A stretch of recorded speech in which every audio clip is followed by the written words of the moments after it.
ہمارے ہاں ایک واقعہ بیان کیا جاتا ہے کہ غوث اعظم کا دھوبی جب مر گیا اس سے فرشتے قبر میں سوالات کرنے کے لیے آئے تو بار بار وہ یہ جواب دیتا رہا کہ میں غوث پاک کا دھوبی ہوں، تو اسے بخش دیا گیا۔ یاد رہے یہ واقعہ موضوع ہے، من گھڑت ہے اور جھوٹا واقعہ ہے۔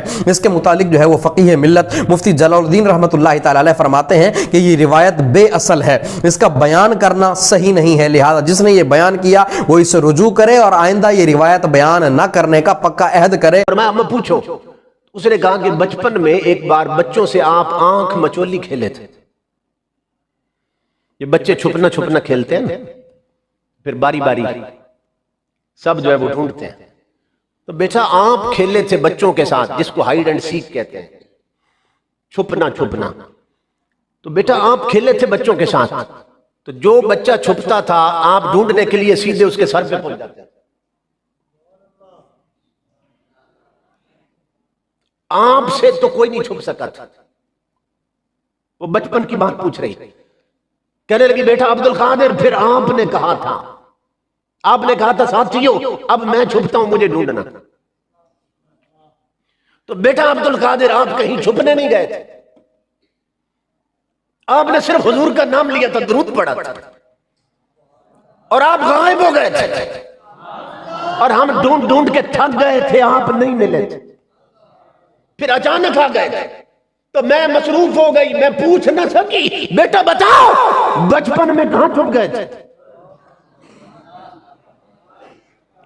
میرے آقا کے غلاموں غوث اعظم ہنس پڑے، فرمایا ماں اللہ کی عزت کی قسم میں چاند میں چھپ گیا تھا۔ مجھے نبی پاک صلی اللہ علیہ وسلم نے خواب میں فرمایا لا الہ الا اللہ محمد رسول اللہ، میں اٹھلے نہ لواں جے میں جھوٹ بولا، ایسے سٹیج تو اٹھلے میں خدا لین نہ دے میں جھوٹ بولا۔ سرکار میں نے فرمایا ہے اے جڑا بابا ہے نا یہ میرا منصور نظر ہے، اینو ملیا کر، تو اینو ملے گا کہ این جی جے مینوں مل گئے تو سمجھ آئی گے۔ اور میں گلاں بابے نال کردا رہنا، بابے نال میں کردا رہنا، تو بابا جی میرے تے نظر رکھو، نظر رکھو، نظر رکھو، نظر رکھو، میرے تے دعا کرو، دعا کرو، واللہ اس پنڈال میں آنے والے سارے حضور کی پناہ۔ جی ناظرین، آپ نے یہ ویڈیو نظر فرمائی، اب ناظرین کیا کہیں گے ان لوگوں کے بارے میں؟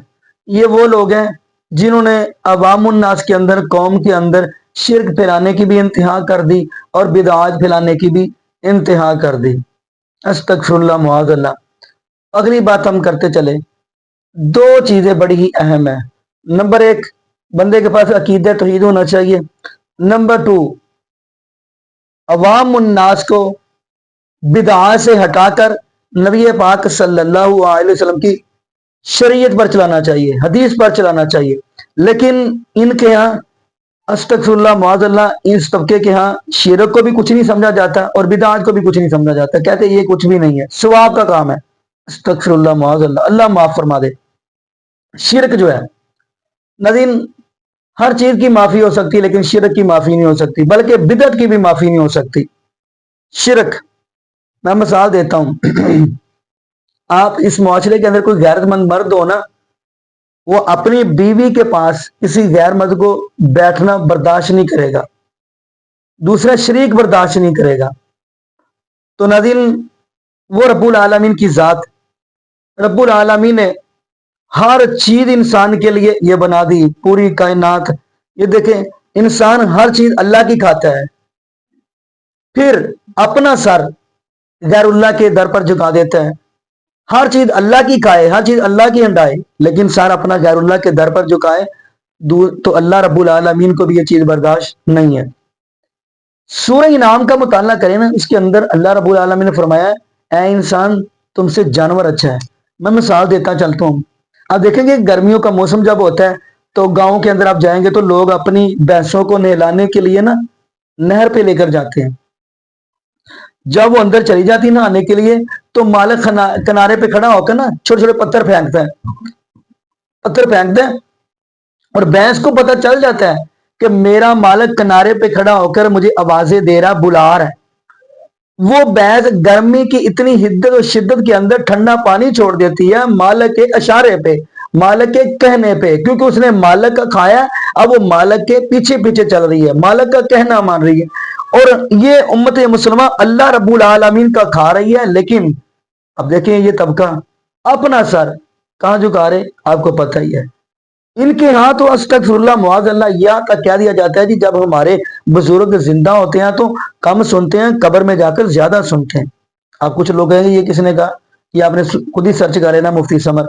تو خیر دیکھو یہ جانور ہے، مالک کا کھایا مالک کے پیچھے لگا ہے. اور اگلی بات آپ دیکھیں گے نا، جب بڑی عید آتی ہے ادھر جہاں آتی ہے تو لوگ جانور لے کر آتے ہیں، یعنی بکرا لے کر آتے ہیں. جب منڈی سے لے کر آتے ہیں تو وہاں پہ وہ کھینچتی ہے تو چلتا نہیں ہے، ایک بندہ پیچھے سے دھکا لگاتا ہے. جب وہ گھر لے آتے ہیں اسی بکرے کو 2-4 دن چارہ آپ ڈالتے ہیں اور آپ آگے آگے ہوتے ہیں، یہ پیچھے پیچھے ہوتا ہے. مالک کا کھایا ہے مالک کے پیچھے چل رہا ہے جانور ہو کر. اور ایک انسان ہے، مؤذن کہتا ہے 5 مرتبہ اللہ اکبر، حی علی الصلاۃ حی علی الفلاح. نہ جی نہ، ہمیں نیند پہ آ رہی ہے، استغفر اللہ معاذ اللہ. باقی یقین مانیے ناظرین اس چیز کا دکھ ہوتا ہے کہ شرک اس کی بھی معافی نہیں ہے، اور بدعت کی کیوں معافی نہیں ہے؟ کیونکہ بدعت کی اس لیے معافی نہیں ہوتی. باقی یہاں پہ یہ دعا کرتے اللہ پاک توبہ کرنے کی توفیق دے دے، شرک سے بھی اور بدعت سے بھی. بدعت بندہ کرتا رہتا ہے نیکی سمجھ کر. آگے سے کہتا ہے حرج کیا ہے، 4 آیتیں پڑھ لی ہیں، حرج کیا ہے، 2 سورتیں پڑھی ہیں، حرج کیا ہے. یہ حرج کہہ کر ان لوگوں نے کتنا نقصان کر دیا. یہ جو کہتے ہیں 4 آیتیں پڑھ لی، نبی پاک صلی اللہ علیہ وسلم کے صحابہ نے یہ کام کیا، کیا یہ جو کر رہے ہیں، کیا ان کا یہ جو کام کر رہے ہیں، کیا ان کا نبی پاک صلی اللہ علیہ وسلم کے صحابہ کے مطابق عمل ہے؟ نبی پاک صلی اللہ علیہ وسلم کے مطابق ان کا عمل ہے جو یہ کر رہے ہیں؟ کیا یہ نبی پاک صلی اللہ علیہ وسلم سے ثابت ہے یا صحابہ سے ثابت ہے؟ نہیں ثابت. بلکہ یہاں پہ ایک میں حدیث سناتا ہوں، سن ابو داؤد کے اندر بھی ہے اور جامع ترمذی کے اندر بھی ہے. نبی پاک صلی اللہ علیہ وسلم نے فرمایا کہ بنی اسرائیل کے 72 فرقے بن گئے اور میری امت کے 73 بن جائیں گے، کلہم فی النار، سارے کے سارے جہنمی ہوں گے، الا ملت واحدہ، سوائے ایک کے. نام نہیں بتایا، منہج بتا دیا. کیا؟ ما انا علیہ و اصحابی. نبی پاک صلی اللہ علیہ وسلم فرماتے ہیں جو میرے طریقہ پر ہوگا اور میرے صحابہ کے طریقہ پر ہوگا.